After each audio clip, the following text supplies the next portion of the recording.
asleep amidst the trees.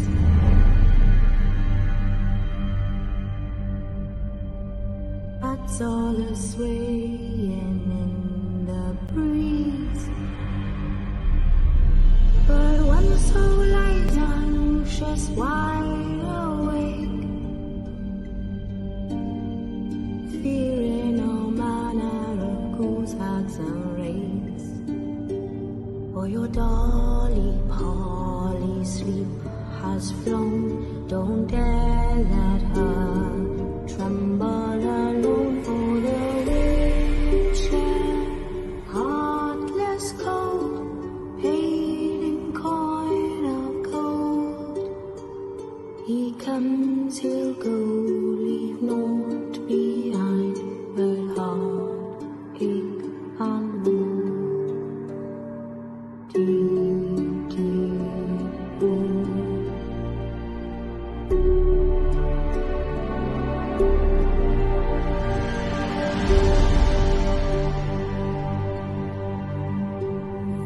It's all silent for the night.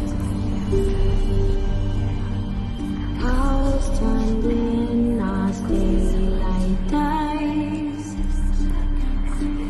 But when so light, anxious, wide awake, fearing all manner of ghouls, hags and wraiths, my dear Dolly.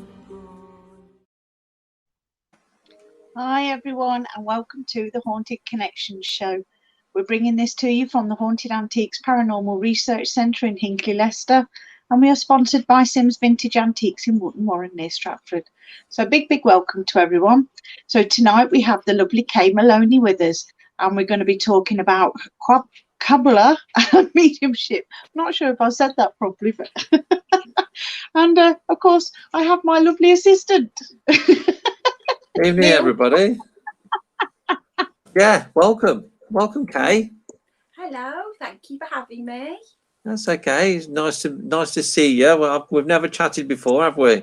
No, never. We've seen you at events and out and about, and obviously on what you do, but never kind of to chat. So it's really lovely. Thank you for having me. That's okay.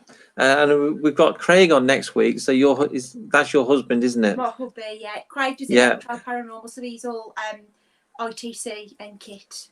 Yeah. We should have had him on last week, but I cancelled because I had a bad day. So we'll have him back on next. We'll have him next week. He's looking forward to it. Yeah. That's good. He said he was a bit nervous. Yes. Yeah. We normally do them together, so I'm normally kind of front and centre, and then Craig kind of answers. But kind of this is the first one that he's done independently, so I'm really proud of him. Oh well. We'll try and be easy going on him. We'll be gentle. We might. Depends. No, I'm not joking. Of course we will. Okay. If you have any questions for Kay, please leave a comment. I can see all the comments. And there's one from Izzy already. Lovely. Let's put that one up. Oh, I love it. I've got lots. It's just a case of whichever one. It depends on what room I'm in. I'm in the living room at the moment because we're decorating. So when my hut at the top of the garden is finished, it's all going to be white, so it'll look very different. Oh, cool. So if people don't know you, Kay, tell us a little bit about you, because we focus on the particular topic on this show now, not the person as such, but let's find out a little bit about you, and then we'll progress on to what you do. Well, fundamentally, I came into this it's about 10 years since I kind of went on a very big public investigation with the big companies, as we all do. And then as our knowledge grew, we became hosts and learned. And then we took a break, and then we did our own experiments. And then we were lucky enough to work for HD Paranormal. And then we left HD Paranormal because of our workload. We couldn't do the two. And for me, Kabbalism has kind of been around for the past 7 years, and that was introduced to me literally like a light bulb moment. That was introduced to me by a medium who was on an event, and she said something that was really interesting, and that was my journey with Kabbalism. And then the mediumship kind of came a little bit later. It wasn't something that I didn't stand there and go, I want to do that. I was just fascinated, as we all are, by everything to do with what mediums do and the paranormal. And it just so happened, unfortunately, we lost my mum around 7 years ago, and something happened in that room that even I cannot explain. And it was as if, I don't know why, it was as if there was some sort of baton passed. And after she passed away, I was sent cards and letters, and it was revealed to me that she used to go and sit with the dead and pray with the dead as they were passing over. But she also worked with the vicar on paranormal incidences. So she'd go and bear witness for the church. So she'd go and pray with the victim. If there were things like boards and things that needed to be destroyed, she would work with the vicar. And I knew none of this until after she passed away, which then kind of pushed me into looking at what she did. And it turns out that the mediumship comes from all the women in my family. And I wasn't told about it solely because they didn't want it to be not a burden, but if I wanted to choose that path, then I would choose that path naturally. So Quabala is that how you pronounce it? Some people say Quabalism, some people say Kabbalah. It is totally up to you. But there are two. So the type that is really modern, that is dead trendy, which is the Madonnas and the Britney Spears. You know, the red cord, when you see them wear the red cord and you see them coming out with the books. That's Kabbalism with a K.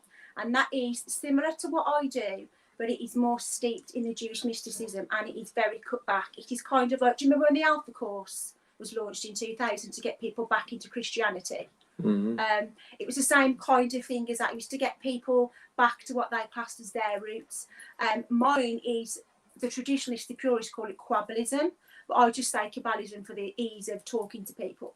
And it is basically, it is steeped in the basis of Jewish mysticism, but we also study the power of the universe, the power of the divine, and that we're all linked. And we use something called the Tree of Life. And there are sapphires, and we work from the bottom to the top.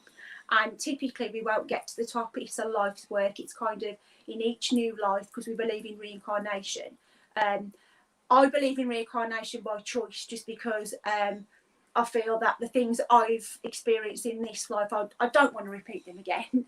But when we get to the top of that tree, if we ever do, then the veil is lifted.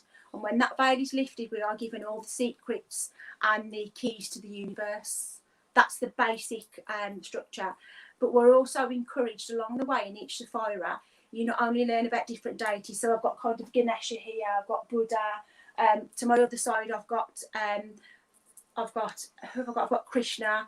I've got lots of different deities that I work with, but those deities intercept in each Sapphira. So although it's described as monotheistic, I do it from the polytheistic point of view, because I work with energies as I'm introduced to them along the way.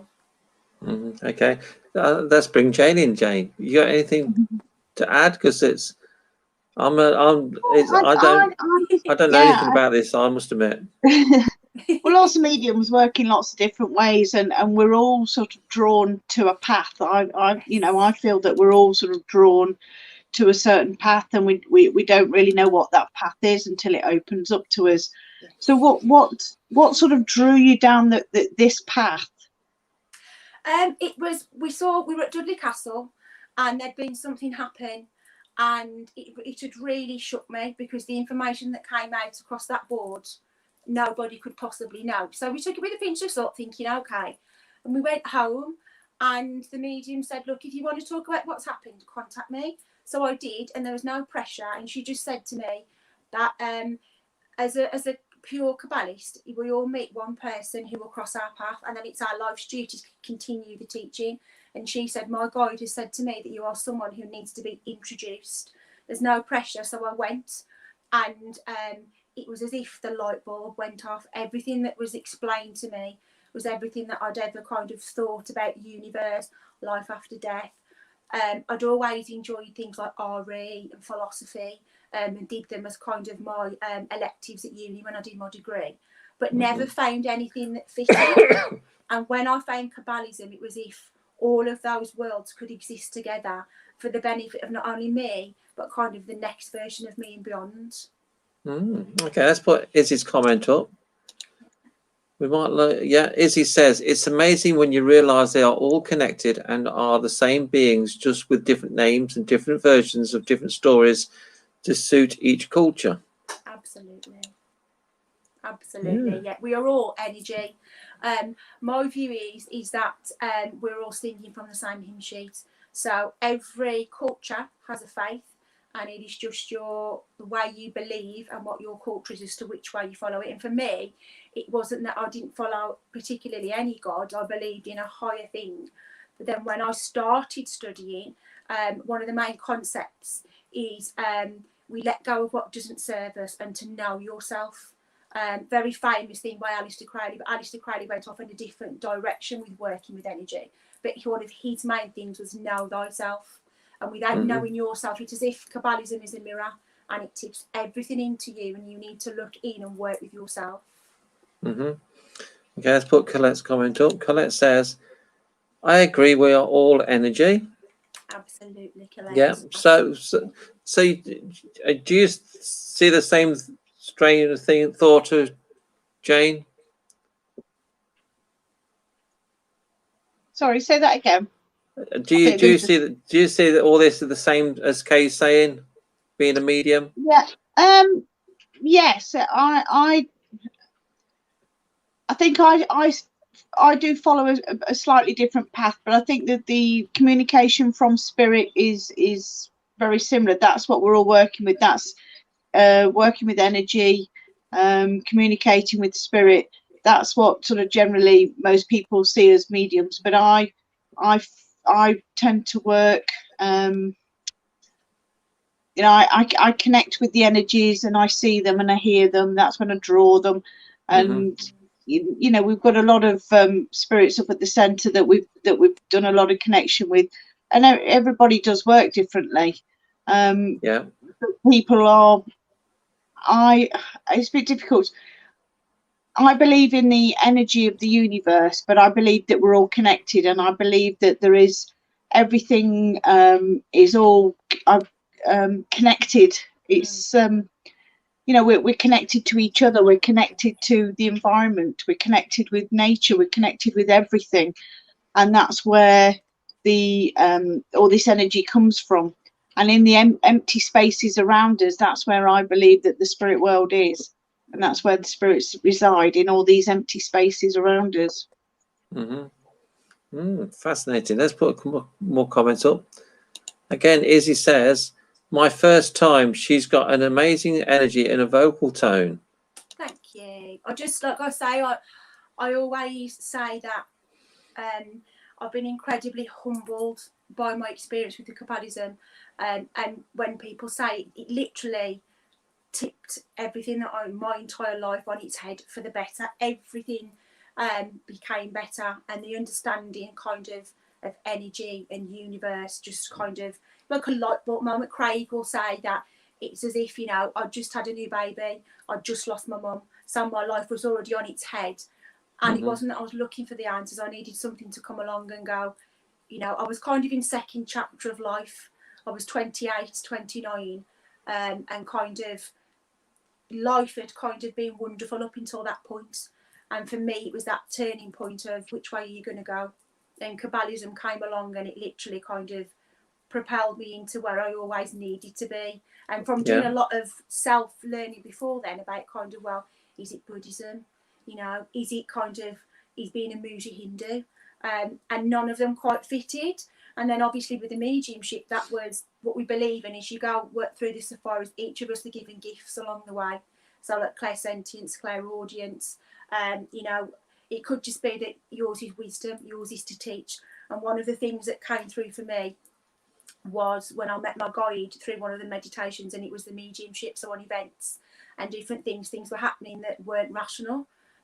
Could explain classified files, knew, kind of was aware of energy that was around different people and auras, and was kind of going back and writing it down, and then going back to my mentor at the time and going, this is all happening. And it was happening at the rate that it should have been happening. I think because it wasn't forced, I just kind of went, if this is going to happen, then I held my hands up to the universe, and I allowed the journey to happen organically. Yeah. Okay, let's put some more comments up. Russ says, Kay is so accurate with her readings. Thank you, Ross. Maisie says, hi, Kay, you are amazing. You have such passion for what you do. Thank you. Annette says, good evening. Lorianne says, I wish I had some direction, Well, some not sense of really. direction. We all do. We all do. You just got to find it. Like I say, I sometimes feel like I'm on a boat. Then you just kind of have to kind of row with that boat, and wherever it takes you, just kind of go willingly. Yeah. Colette says, Kay has good energy and very positive in what you do. Thank you, Colette. So, some nice comments. Thank you. So, how many years have you been doing mediumship and or whatever you do? It's been kind of 7, kind of with the beginning of Kabbalism, but professionally about 4. But what I mean by professionally is that when I worked for the bigger companies, they always had like their platform mediums, if that makes sense, where they were paid to go along and you kind of say what's there and more to kind of guide the guests for their narrative. And I learnt very quickly kind of watching them. Well, how do you communicate and what happens if there's a million people kind of want to communicate? And when we step back from the larger companies and I had that time to kind of link into myself, I learned very quickly that it is not about ego. That ego has to kind of be pushed aside and locked inside that box. And what I will say is that when people say about the accuracy, I can only interpret what I'm given. What I'm made to feel. So I'm quite lucky because I can see, I can feel, I can sense. It's as if when I have a reading, I not only kind of get the energies behind the screen coming to me, but it's as if kind of, if there's an event to be explained, I'm kind of transported into that so I can explain it more clearly. Yeah. So you mentioned ego. Have you come across lots of mediums with ego? What I would say is personally, no. But that is just because I think it's the nature of the people. I've known mediums that are maybe a lot older, if that makes sense. So it's almost as if, you know, like the old school approach of they've maybe worked hard and clawed their way to get to where they are and maybe had a lot of bad experiences. I've only come across like one, and I don't think that was ego. I think that was more to do with the fact that it was more that here's this young person that's come along and kind of where I'm very kind of, you share your wisdom. Anybody can ask me anything. It's not my right to go, no. If somebody asks me a question, how to do something, I will answer it as honestly as I can because it's about trying to share that wisdom and trying to get people to understand that you don't have to be a medium to sometimes understand what's being told. If you feel something and you're feeling it, you are. If you keep having the same dream and the same symbols, you are experiencing something. So for me, it is very much about being open, and that my only experiences is from one, and I think that, like I said, that was more to do with the fact it was more about, oh goodness me, this person's going to come along and step on my toes and push me out. But mostly my experiences on the whole have been really positive. And most of the people that I've worked with in teams have been fantastic. And I think what you have to have is mutual support for each other and a respect that even if you work very differently, it doesn't matter because we're all trying to do the same thing. Yeah. Let's bring Jane in. Jane, what do you think of ego with mediums or in general? Well, it's not just mediums, is it? It's general. Yeah, there's a lot of people in the field, isn't there, with egos? I mean, we worked with a medium, didn't we, that had quite a big ego, and it just, in the end, it just sort of backfires, really, because when your ego becomes bigger than your commitment to spirit, then spirit just withdraw and they won't work with you anyway. So I mean, I've seen that quite a few times with other mediums. And you know, I don't think there's any room for ego. The spirit aren't silly. They'll soon wheedle you out. They know when you're faking, and they'll just stop working with you. I think as well. Go on. I don't know sorry, Neil, whether you get this, Jane, when you are working and you know that you're working with like the purest form of what you can, and then you kind of witness things that are, you know, when people say, oh, you're psychologically reading me, you've noticed I'm wearing a ring, and that could be old and that could be grandma's, and it's as if you, I don't know, it's as if it's an awful thing. It's as if you've got a radar and you kind of go, I don't know if I trust that person's work. And it's not that you're being nasty, but you just kind of have that feeling to withdraw and be, I'm going to just pull back a little bit and let you, if you are legitimate, please prove to me that you are. Yeah, you see, I made a sort of a promise to myself a long time ago that I wouldn't put myself in a position where I have to prove myself to anybody. And you know, this is quite a while ago. You know, me and Neil working together as we have done, we've always said that we don't have to prove ourselves to anyone, because what we do is for our own benefit. It's for our own curiosity. It's for our own investigations, and we tend to then share that information with other people. And I won't be tested. I won't be put in a position where I have to justify myself. And I think it's sometimes, I think it's a bit wrong for people to try and do that, because if you don't trust what I'm giving, then just don't listen. Don't don't be involved. I think it's the thing of the moment. I feel that the market is being saturated by so many people who have one card read and then suddenly go, oh, I'm a medium. And that's wonderful if you work with those cards and you go, you've got a connection. But it's just something that's really bothering me at the moment. That this is why if you notice, my page is going the opposite. I'm making sure my page is going more very traditional. In the next few weeks, I'm going to be doing more with the crystal ball and more with tea leaves and palmistry. I'm going to kind of bring back the old methods. But it is something at the moment, and I don't know why. I feel like there are some incredibly wonderful people doing amazing work, but for every 10 people that you get are amazing, you get 10 who have had kind of one reading, and suddenly it's, oh my gosh.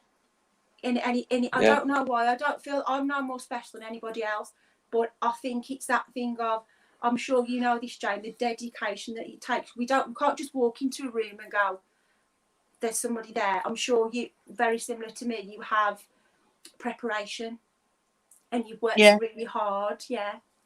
Well, I trained for quite a few years, you know, sitting in circle in spiritualist churches. I've worked on I've done platform mediumship, so I've done quite a lot in, you know, training and trying to get myself to a level where I felt that I was comfortable and I had the confidence to sort of do what I do. And we've encountered quite a lot of mediums. Even in the 3 years that we've been in the centre, we've seen people come up to the centre, never been on an investigation, never done mediumship, and they've come up and they've had a good night. And then we've met them a couple of months later and they've done a couple more investigations since then, and all of a sudden they've come up as a full-blown medium.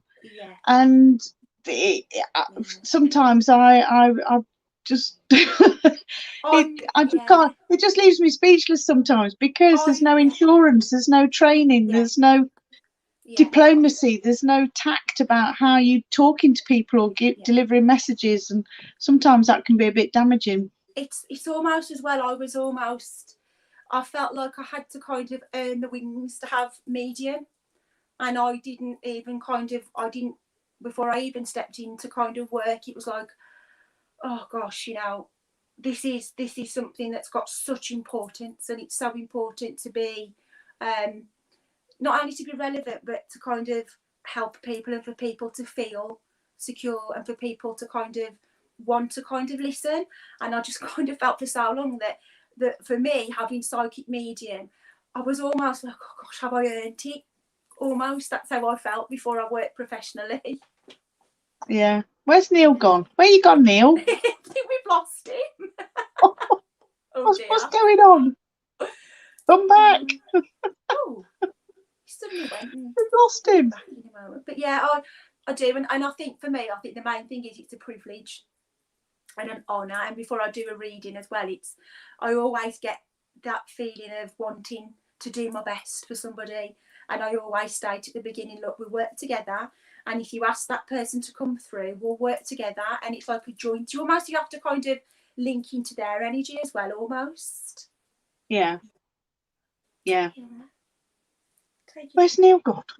Come back. Oh gosh, Neil. Has he gone off for a cup of tea or something? Maybe. Oh gosh, Oh, Neil. never mind. Never mind. So have you sat in circle? Did you, what sort of I did, training? yeah. I've been really, really, really lucky because I've had almost one-on-one from one mentor to the next. So my first mentor was the pure Kabbalism, but it was about kind of what suits you, where do you want to go? And when I did the first Sapphira Malkuth was all about looking inwards and working with energies and almost kind of healing yourself. And the saying is that when you kind of heal the past and you heal the hurt, it opens up the doorway to fresh energy. And what I found is when I went into Yesod, the next Sapphira, when I was doing a guided meditation on the spiritual plane and I walked in, there was a lot of guidance, and that's where I met my guide. Hello! Were you still on then? Yes. Yeah, we've been on all this time. We wondered where you'd gone. Thought you'd gone off for a cup of tea or something. It's the gremlins. Oh, I do God. apologise. Don't worry. Sorry, Yeah, so, Kay, carry on.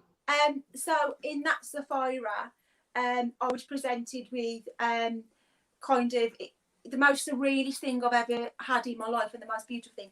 And people think I'm crackers about this, but I actually met Jesus in that meditation, and we went out into the cosmos and we stood at the prefaces of the universe, and he showed me his hands and his feet, and he said, if you believe in that I am healed, then the magic of the universe is infinite. And he said, and as I looked out into the stars, most people get a message, and all I could see was like numbers and letters and faces and people. Came back from that meditation, and my mentor was looking at me, and she told me exactly what I'd experienced, and she went, right, go away and think about it. And then after that, when I came home, it was as if kind of people would come in front of me and I'd be able to kind of reel off everything that they wanted to know and more. And went back, and she went, your little gateway has been open now. We now need to work on what you want to do with it. Would you like to continue with it? And then it was a very strict thing where I had to learn about the 7 chakras. I had to learn about energy, about the archangels, the elementals, the archangel kings, astrological signs. So I had all the kind of major kind of Kabbalists, not only Kabbalists, but almost spiritual underpinning. So before I was even allowed to kind of go and practice, I had to understand the fundamental of what we all are behind that energy. Okay, so have you seen all the comments then, Jane? Not. I've seen a couple, but you. I should think there'll be quite a few comments for you to put up. I think there is. Let's. Because we were just chatting for a bit. Just chatting. Yeah. Okay, people are saying you're looking well, Jane. That's the first thing. Quite a few people have said you're looking well, Jane. Okay, Izzy said there's a lot of people. Let's put it up. Izzy says, I've probably missed some, but we'll start from there. Izzy says there's a lot of people using the paranormal world for fame. I find that leads to a lot of ego, not just with mediums, but more so not with them. That's very true, isn't it? Yeah, unfortunately, we've experienced that quite heavily, and that's been quite a recent experience, and that hasn't been pleasant at all. In fact, that nearly destroyed me. I nearly took my page off Facebook, as did Craig, through people trolling and threatening, and I put my foot down and I was like, no, because I'm a big believer in, it doesn't matter what you do, there is a space and room for everybody. You just have to find what you're good at and go with it. And as long as you are supporting the people that you feel kind of that support your belief system and that kind of are your friends, not only friends, but we're all in it for the same reason. We're all there to kind of work with energy. We're all there to find out what happens after we die. So why not all be a bit kinder and just kind of look after each other? That's my philosophy. Anyway. Just be big. My biggest thing is, and if you see my page, a lot of people will know it's just all about kindness. Be who you are, and if somebody upsets you, at least try and find out. And if you can't come to an agreement, then that's fine, because we're all different. But don't kind of do that thing where we rip each other apart. It's okay to disagree. You just kind of go, okay, and then, you know, you may not see each other again, you may, but leave it on a healed term, and then you no longer carry that baggage with you. Yeah. We did have that a long time ago, didn't we, Jane? But we've not been too bad lately. Yeah.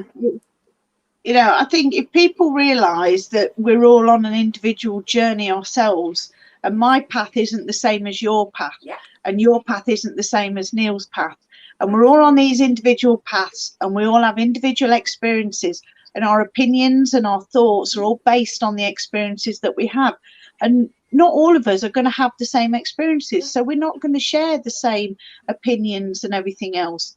And that is all part of growing and developing and gaining knowledge and everything else. There's no need to fall out because somebody has a different opinion, because they've had a completely different experiences. You know, they've had different experiences in their life. And I think people could just get that into their heads, that we're all on a different path and with different experiences. So we're never going to share the same opinions in a lot of, you know, in a lot of things. But we don't have to fall out about it and be nasty and put silly comments on Facebook and be horrible to people. That is what makes us magical as human beings. We're all different. Our fingerprints are different for a reason, because each of our hearts are different, and each person up here is different. And it's a beautiful thing. And my thing is that, okay, people might laugh and go, oh God, she lives in such a rose-tinted world. I'm not. I am literally I might have my rose-tinted glasses on, but I think that becomes from a place of where positivity is key. You come into our home and you're a welcome guest. And that positivity, I hope that anybody that comes into contact with me or Craig, they just leaving positive, and they're just surrounded in love. And the day that somebody meets me and doesn't feel that, then it will be okay. Let's take a step back and reassess. Why am I not giving off that positivity? Why are they? Why am I not giving that positivity off anymore? Yeah. Okay, some more comments. Izzy again says, yeah, cold reading is hard to avoid. When you read energy, it's difficult to not cold read off the energy and pick up stuff soul from spirit. It's very much a case of trusting the process. Absolutely. I think you have to just listen, and you have to kind of, it's a skill. I mean, cold reading, I think, is something that we all do day to day anyway. When somebody walks into a room, some people have that thing of, it's like Marmite, you love them or you hate them. And I think we all have that naturally. But I think when you're being sincere with spirit, cold reading, I think if somebody's paid to sit in front of you, fundamentally, you have to do it. I think you have to do it in regard to how to talk to someone. To go, right, I don't think I can be as blunt, or I don't think I can be as, what's the word I'm after, maybe a bit coarse, or maybe you've got a spirit maybe that's swore. I always go from the approach of, now, the person's just said something to me, their personality was this, am I okay to kind of give you this information?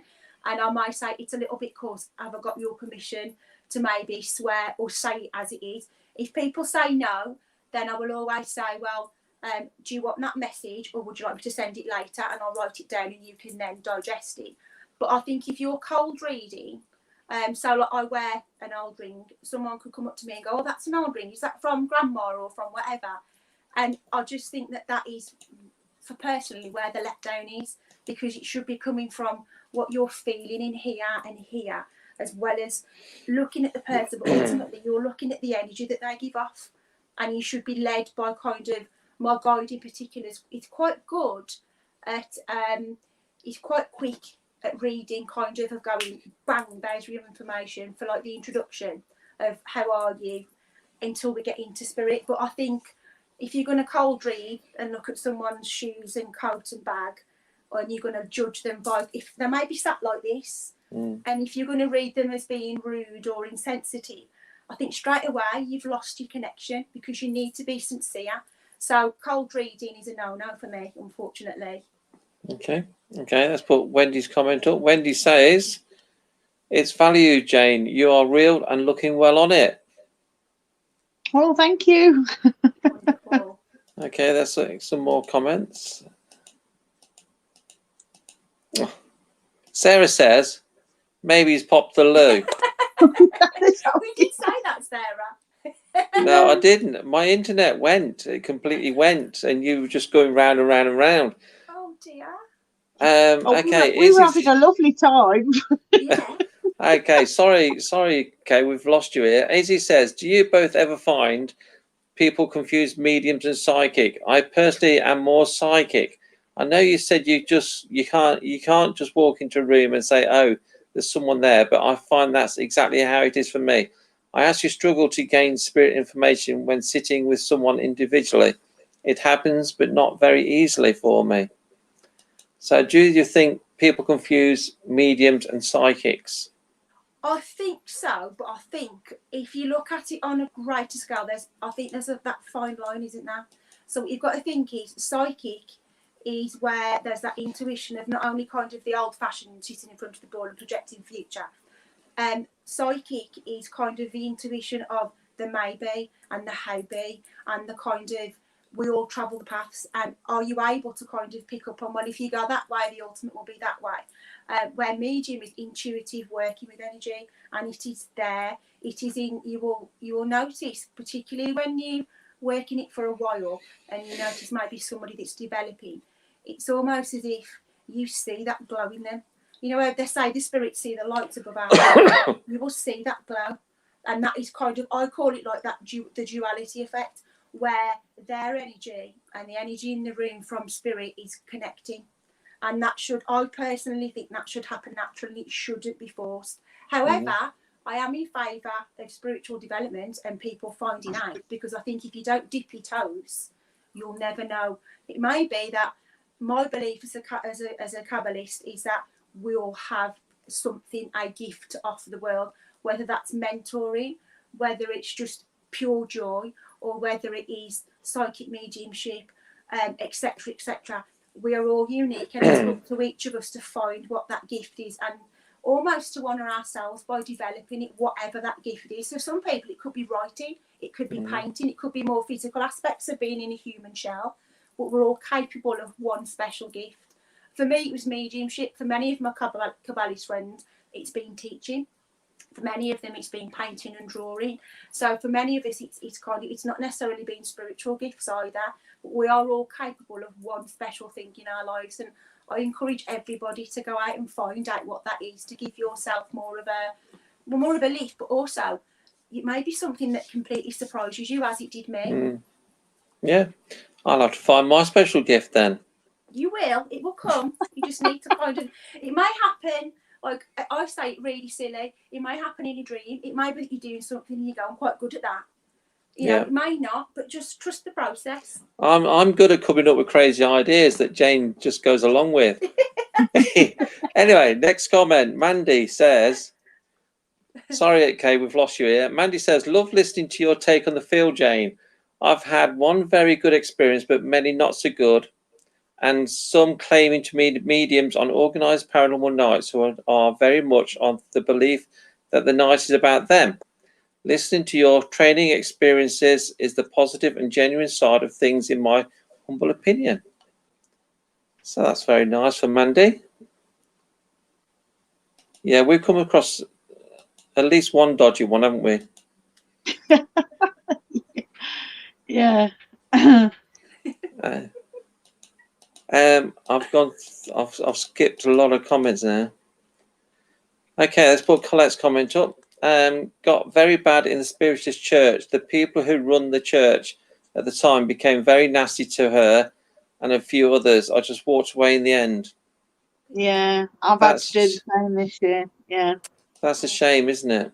Such a shame. Yeah, you've got little cliques of people that are very selective, and even in the membership, you know, I tried to renew my membership this year, and it just wasn't. It just didn't happen because, you know, it wasn't to be. New people, and I think they just want to be surrounded by their own little cliquey mates so they can get on with it. Nicer people left to me. That's what I say. There's a new group of nice, shiny people out there. Yeah.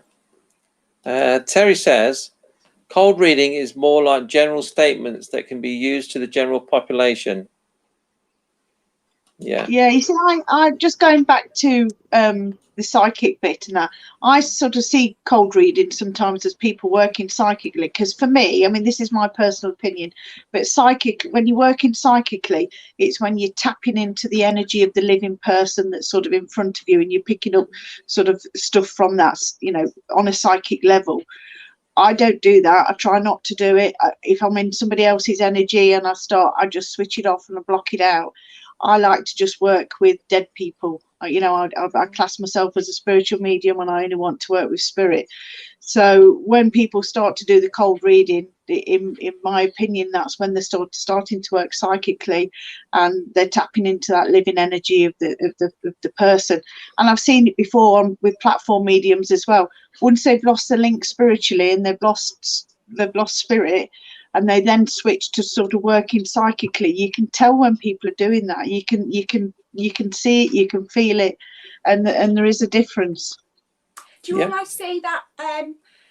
I know people have said when they see me work, it's as if they see that veil lift. So when kind of you have the information kind of going in, it's as if kind of you're absorbing it, if that makes sense. Not glazed, but it's as if you're absorbing what's happening at that time. And then when that pure communication with spirit has ended, it's as if kind of that glass lifts, and you're almost kind of coherent in the room again, if that makes sense. As if you can see the difference between like the spirit energy and like the psychic link, almost like the cold reading begins. That's my. I don't have any veil or anything like that that lifts or whatever. I just connect. I connect my energy with their energy, and that's then when the communication can take place. Yeah. Okay. Rose says, very interesting, Kay. Down to earth and true to yourself. Love listening to your belief, your opinion, open opinions with no judgments. Thank you, Rose. And Craig has put your link up. I imagine that's your Facebook page. Thank you. I should have sent that myself.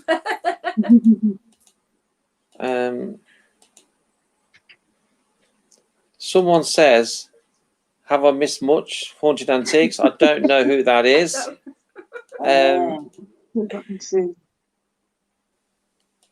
Is it our Ames? Is it Amy? Oh yeah. Yeah, it's Amy. Yeah. Okay. Rhonda says, can you all give me advice on my hospice work? I help souls pass and have had many come to me in the night to tough me a certain way, like when I console. That's how I know they come to me to say thank you. Some nights I'm awakened by my body vibrating. Any advice? Oh, what a job. What a job. I'd just say just be open to when they are coming to you, because they obviously trust that you want to talk to them. And I always say that, particularly when me and Craig do our lifting the bell sessions, we do them every other week, and we work with the ITC and I do the mediumship. And what we do find is, and what I particularly find is that you will get an energy come in, and sometimes they'll come in and completely step back out, and it takes them a couple of attempts to trust you, because they have to trust. So I'm just going to say, go on how you feel and how you want to kind of, how you would talk to them in life. So if you knew that person, you cared for them, I view it as we were all living once, so we need to be as loving as we can to a soul that's crossed. They obviously trust you, and that care is still there. With your body shaking, I think personally it's probably going to be more of an energy transfer, where you're just maybe becoming very aware. When we sleep, it's kind of the point where our conscious mind and subconscious mind meet, and we're in that in between. And I feel it's very much that they are just making you aware that the energy transference has happened, but just trusting whatever you feel as well, trust it. And what I do find is that when there are messages to be said, sometimes there is no right or wrong way. You will know intuitively, because you knew that person, as to how to communicate. Jane? I would just sort of ask, probably for a start, how what sort of involvement you have with the person passing. Are you just sitting with the person while their spirit is leaving their body? Because that's sort of like an automatic process anyway, and their loved ones will be around them to help them through that. So I'd probably want to try and understand a bit more about what's going on in the process and everything else, because I do know a couple of people that do work a lot with hospice work and stuff like that. And yeah, I'd probably want to try and understand a little bit more. Okay, Janie says, as an empathic healer, which I've been told I am, I have been rejected out of groups. Why do they see me as a threat? I'm not a threat at all. I've always had an interest. Now I know what my journey is. I'm seeking people like me.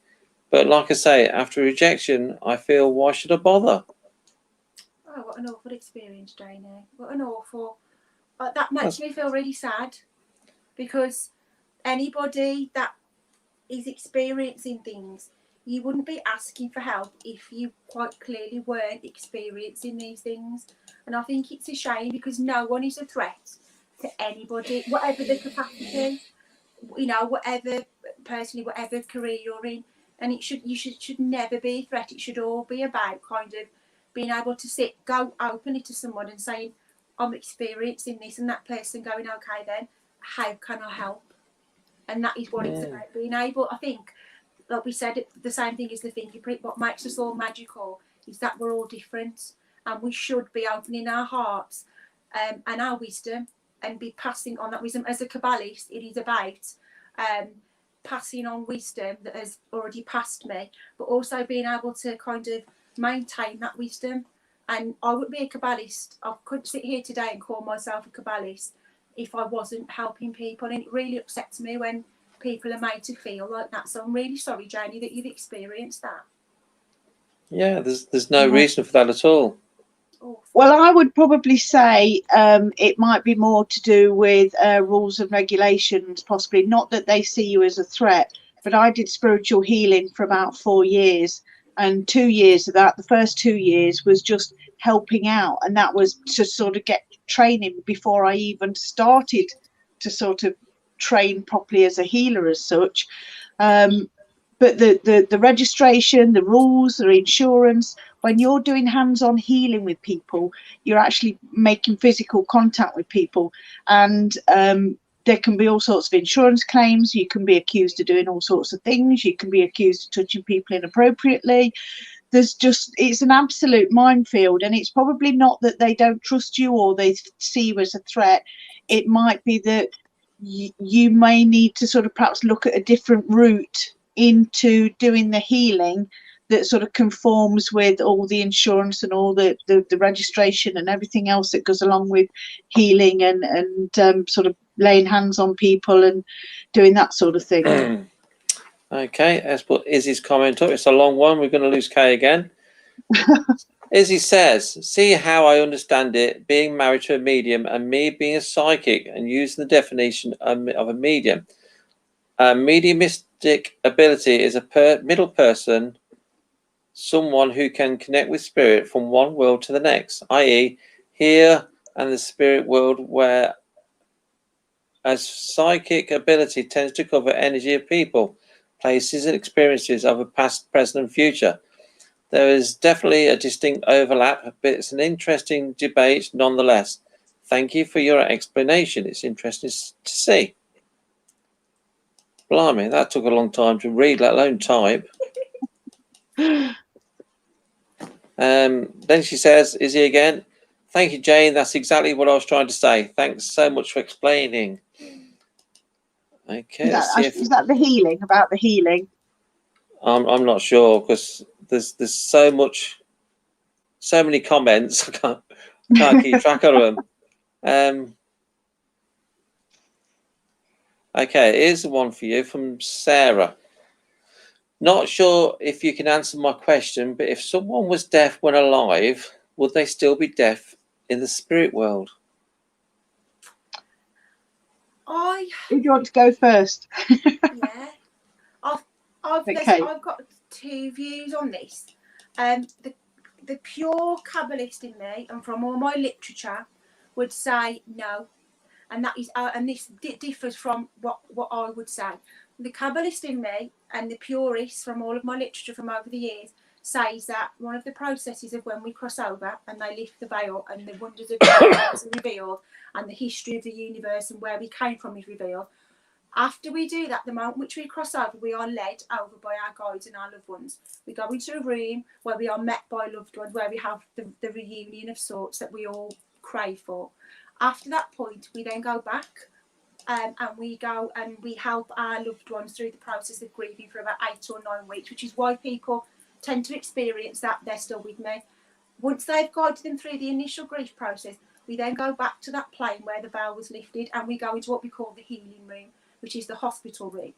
Now, it depends on how that soul reacts. So if you were born deaf, that is how the universe created you. So yes, you will be deaf in the spiritual world. However, if you want to be healed of that, you will be healed. But also, if it came from an accident and it caused you great pain and suffering in the living life, you will then be asked and be given the manner of being able to heal. So it is completely, I think, upon what that soul wants and how that soul chooses. I choose to believe that it is however they view themselves in life.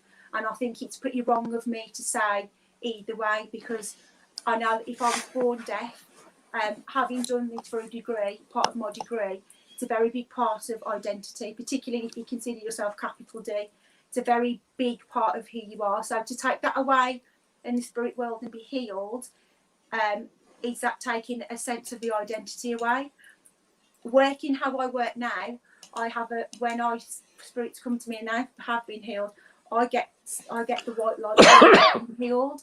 And many people say, oh, I was born with an ailment, so maybe they were born with something like polio and they had problems with the mobility. Sometimes when they come to me, they present themselves, they will go, I am healed.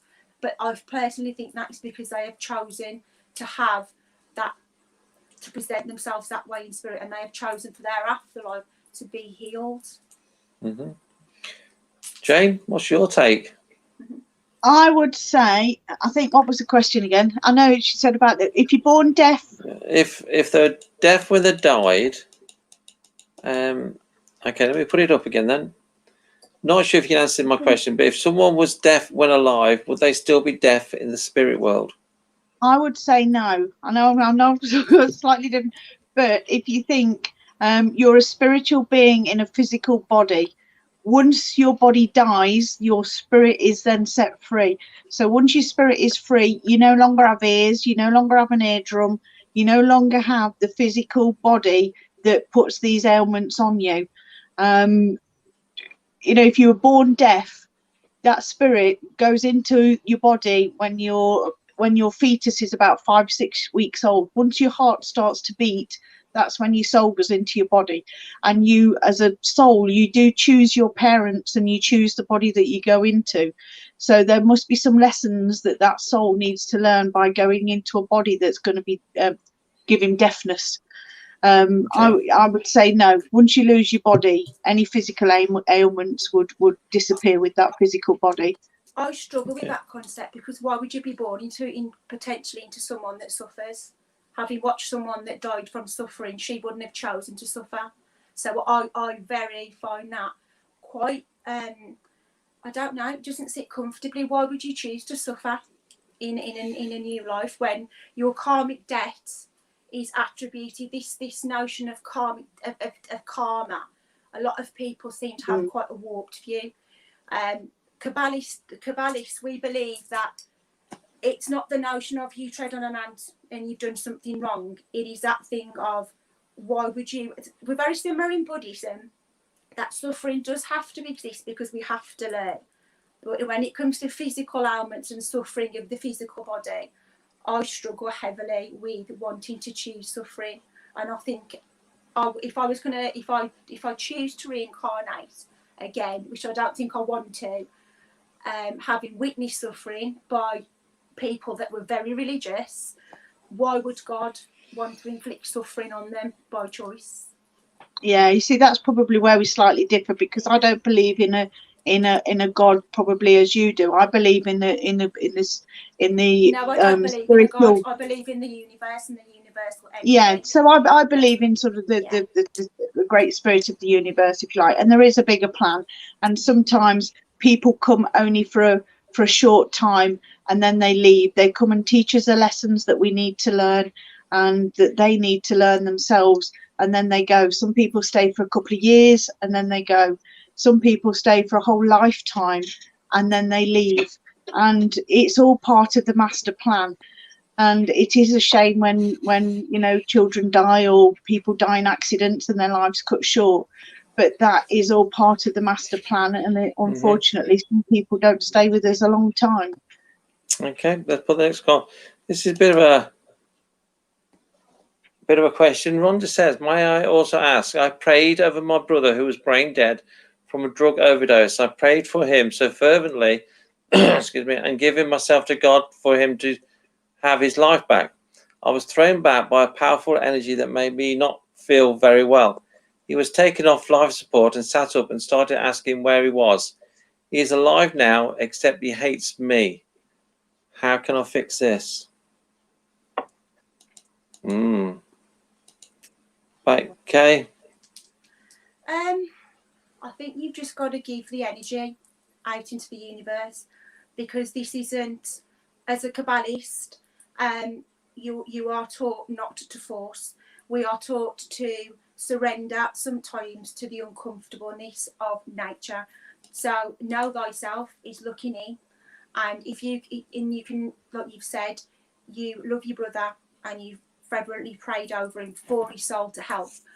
In your heart, if that is what you genuinely know to be what you want to be the right thing, don't beat yourself up, because we all have processes and we all have ways of giving love and expressing that energy. But what I would say is that you need to, the Kabbalist in me is going to say, as awful as it sounds, you need to let go of what doesn't serve you. And I don't mean cut the cord and cut the love. What I am saying is, if it is causing you so much heartache and so much pain, maybe you just need to leave your love and your support and compassion with him. And maybe this is a journey that he needs to just kind of, as the Kabbalist in me is going to say, is know himself. Maybe it's a journey where he needs to maybe look in, reaccount and go, okay, where am I at? And you may find that giving him that universal space and giving all that energy out into the universe, that universal energy will come back. And if you send it out in love and positivity, hopefully it should come back. And that repairing, I can't comment on repairing and that way, because I'm not obviously a family member and I'm not you, but you need to trust yourself and you to know yourself to know what to do after that period of kind of almost leaving him out, not in the wilderness, but he needs to reconnect with himself almost. Okay, well, it's 10 o'clock. Would you believe that hour? I know I jumped off for about 5 minutes, but it's gone really quick. And there's a few more comments, but we've run out of time, unfortunately. So I just want to say thanks very much for everyone for watching and commenting. It's been great all the way through. Thanks, Kay, for joining us. No, thank you for having me. Thank you. And I want to say thank you to Jane, because you were one of the very first people as a peer that messaged me about my page when it was brand new. And you were one of the very first people that sent me a really beautiful message to say that I was doing the right thing and I was doing my soul's work. So I think if it hadn't been for your little message, I probably wouldn't be sat here now. So thank you. Oh, bless you. Oh, thank you. No, it really did. It really gave me that, it gave me that validation and that, you know what, here's another person who does what I do, who can see the whole picture. Yeah. So thank you. Some chap called Craig said, well done, Kay. Very proud of you. Thank you. It's your time next. It's your turn next week, Craig. Everyone's saying thank you. We enjoy the show. It's been great chatting. Yeah, it has. And hopefully you'll come back on in the future. I'd love to. Like I said, I love the fact that we get the chance just to sit down and talk to people, and you get the chance to go, just be honest about what you do, and it's fantastic. And we're the biggest advocates, like myself and Craig, you'll see next week, of just being able to kind of be able to discuss things and be positive about where people's differing opinions take us, because we're all here to learn. Yeah. And that's the biggest thing for me, learn. Yeah. That we love talking to different people. Yeah. We don't agree Yeah. with everybody. Not Yeah. everyone agrees with us. Still be mates. That's what we That's what we makes, like. yeah, makes Yeah, us and all magical. there's enough room for everybody to have a place in the paranormal.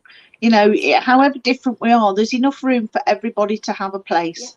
Yeah, absolutely. Yeah. And I think it's that, like we said, you know, we've had a really rough couple of months and we've come out the other end, but the main thing is, why have we come through the other end? Because we've remained positive and we've just played forward, and we've seen the end objective is we're all here for very different reasons, and and the kindness of people, just the pure heart and the kindness behind people is what has kept us going. Yeah, brilliant. So we're going to say goodnight to everybody. So we're going to play the video going out, and we'll see you soon. So good night, everyone. Good night. Bye, everyone. Bye-bye.